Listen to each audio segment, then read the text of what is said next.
নিঃসন্দেহে এক অনুপ্রেরণার নাম মুন্না মিয়া, একজন অদম্য মেধাবী তরুণ গলফার, যিনি জীবন সংগ্রামকে জয় করে নিজের স্বপ্নকে বাস্তব করেছেন। কিশোরগঞ্জের একটি প্রত্যন্ত গ্রাম থেকে উঠে এসে নানা প্রতিকূলতা ও পারিবারিক বাধা পেরিয়ে তিনি পৌঁছে গেছেন দেশের গলফ অঙ্গনের শিখরে। বাবা আর ভাইয়ের হাতে শাসন হওয়া কিংবা অভাব অনটনের মধ্যেও থেমে যাননি তিনি, বরং সাভারের নবীনগরে নতুন করে শুরু করেছেন নিজের সাফল্যের গল্প। পড়াশোনার চেয়েও খেলাধুলার প্রতি তার আকর্ষণ ছিল প্রবল। বিশেষ করে গলফ দেখার প্রতি আগ্রহ থেকে অনেক সময় স্কুল ফাঁকি দিয়েছেন তিনি, আর সে কারণেই বাবা আর বড় ভাইয়ের হাতে শাস্তিও সহ্য করেছেন তিনি। গলফ খেলার সেই ইচ্ছা শক্তি এখনো প্রবলভাবে পরিলক্ষিত হয় মুন্নার মাঝে। সব মশার বিরুদ্ধে সুরক্ষা দিতে এলো বসুন্ধরা এক্সট্রিম অ্যারোসল, মশার বিরুদ্ধে এক্সট্রিম সুরক্ষা। আসলে আমার 2002 বা 2003 দিকে আমি সাভারে আসি। আমার বাসা থেকে গলফ ক্লাবটা অনেক কাছে ছিল, তো যে কারণে ক্লাবে আমি আসতাম আমার বন্ধুদের সাথে। ছোটকালে একেবারে ছোট থেকে ক্লাবে যখন আসতাম আর কি, দেখতাম প্লেয়াররা খেলতো, তো তখন আমার ভিতরে একটা আগ্রহ জাগে যে অ্যাটলিস্ট আমিও গলফ খেলবো। তো তখন তো আমাদের কাছে স্টিক ছিল না, আমরা বাহির থেকে গাছের ঠাল কেটে স্টিক বানিয়ে খেলার জন্য আর কি স্টিক বানাতাম। তো আমরা প্র্যাকটিস করতাম বাহিরে, ক্লাবে খেলার সুযোগ ছিল না। তো ওই ক্ষেত্রে মোটামুটি অনেক দিন এইভাবে আমরা বাহিরে খেলি। তো পরবর্তীতে আমার বড় ভাই ছিল মোবিল, ও ক্লাবে আসতো, তো ও আমাকে একটা আয়রন এনে দেয় আমাকে, তো ওইটাতে আমি প্র্যাকটিস করতাম। তো আমার বন্ধু ছিল রাব্বি, ও ভিতরে বল বাই হিসাবে ছিল।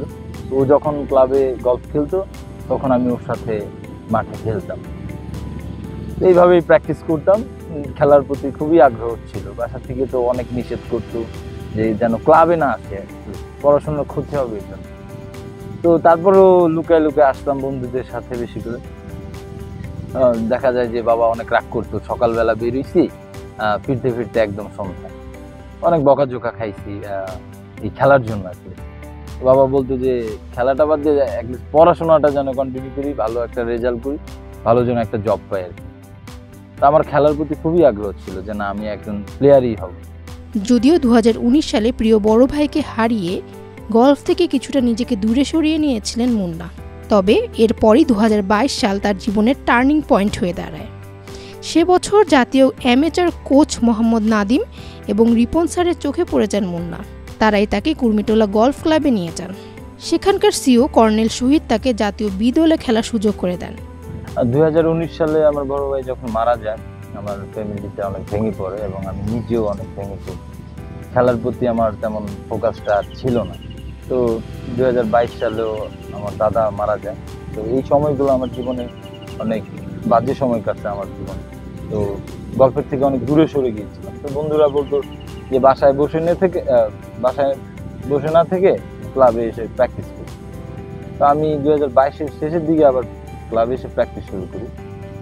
তো পরবর্তীতে আমি একটু ভালো যখন খেলতে থাকি, জাতীয় দলের কোচ ছিলেন মোহাম্মদ রিপন স্যার, আবার নাদিম স্যার ছিলেন। তো ওনারা আমার খেলা দেখে কুর্মিটোলাতে আমাকে নিয়ে যায়। সেখানে আমাকে ন্যাশনাল বি টিমে এবং কেডিতে খেলার সুযোগ করে দেয়। আমাদের ওখানে সিও ছিল, স্যারে আমাকে অনেক সাপোর্ট করছে এই খেলার জন্য আর কি। তো পরবর্তীতে 2023 সালে আমি জুনিয়র ওপেন কাপ হয়, সেখানে আমি চ্যাম্পিয়ন হই। পরবর্তীতে আমার ন্যাশনাল টিমে সুযোগ করে দেয়, বিটিআই স্পন্সর করে আমাকে। তখন থেকে আর কিছু ফিরে তাকাতে হয় না।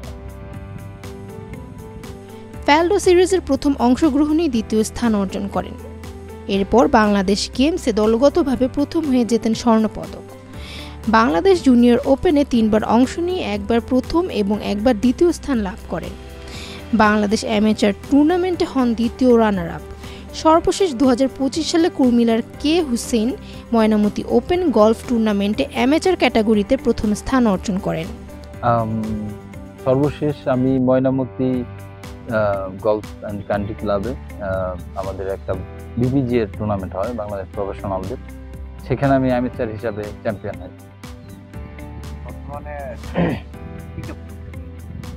বর্তমানে এখন আমাদের 23 তারিখ থেকে বাংলাদেশ ওপেন অ্যামেচার, সেটার জন্য প্রস্তুতি নিচ্ছে। টিম হিসাবে খেলার সুযোগ পেয়েছি এবার। এই প্রথমে আমি টিমের সুযোগ পেয়েছি আমাদের সাভার গলফ ক্লাবে। আবার আমার চেষ্টা আমি এই টুর্নামেন্টে চ্যাম্পিয়ন হব। কেমন লাগে?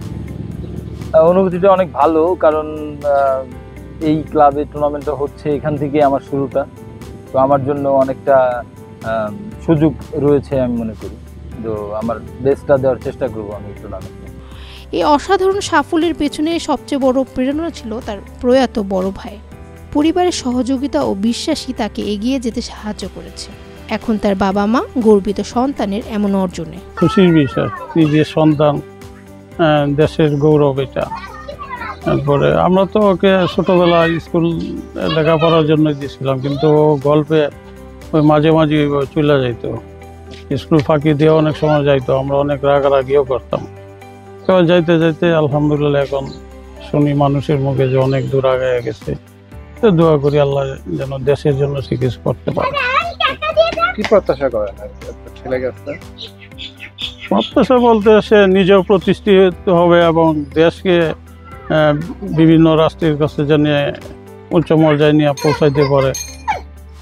দেশের মানুষ যেন তার দেখতে পারে, তার কথা শুনতে পারে, এবং বিভিন্ন রাষ্ট্রে যেন বাংলাদেশ নামে যে একটা ছোট্ট একটা রাষ্ট্র, ওইটাকে যেন ভালোভাবে চিনতে পারে, ওই রকম প্রত্যাশা। আচ্ছা, এই যে অনেকে চায় ছেলে ডাক্তার হোক, ইঞ্জিনিয়ার হোক, বা এখন আপনার কি কোনো আক্ষেপ হয় বা না, ওইরকম এখন আর না। এখন মূলত যেহেতু সে খেলাধুলাই জড়াই গেছে, তো ভালো একজন প্লেয়ার হবে, দেশের সুনাম হবে, এটাই প্রত্যাশা আর কি। মুন্না বলেন, আমি স্বপ্ন দেখি একদিন দেশের হয়ে আন্তর্জাতিক অঙ্গনে খেলব এবং দেশকে গর্বিত করব। আমার এই পথ চলায় যারা পাশে ছিলেন সবার প্রতি আমি কৃতজ্ঞ। Fameeha Suhrawardy, Daily Sun. For more updates, follow us on Facebook, subscribe our YouTube channel, get the latest update on www.daily-sun.com.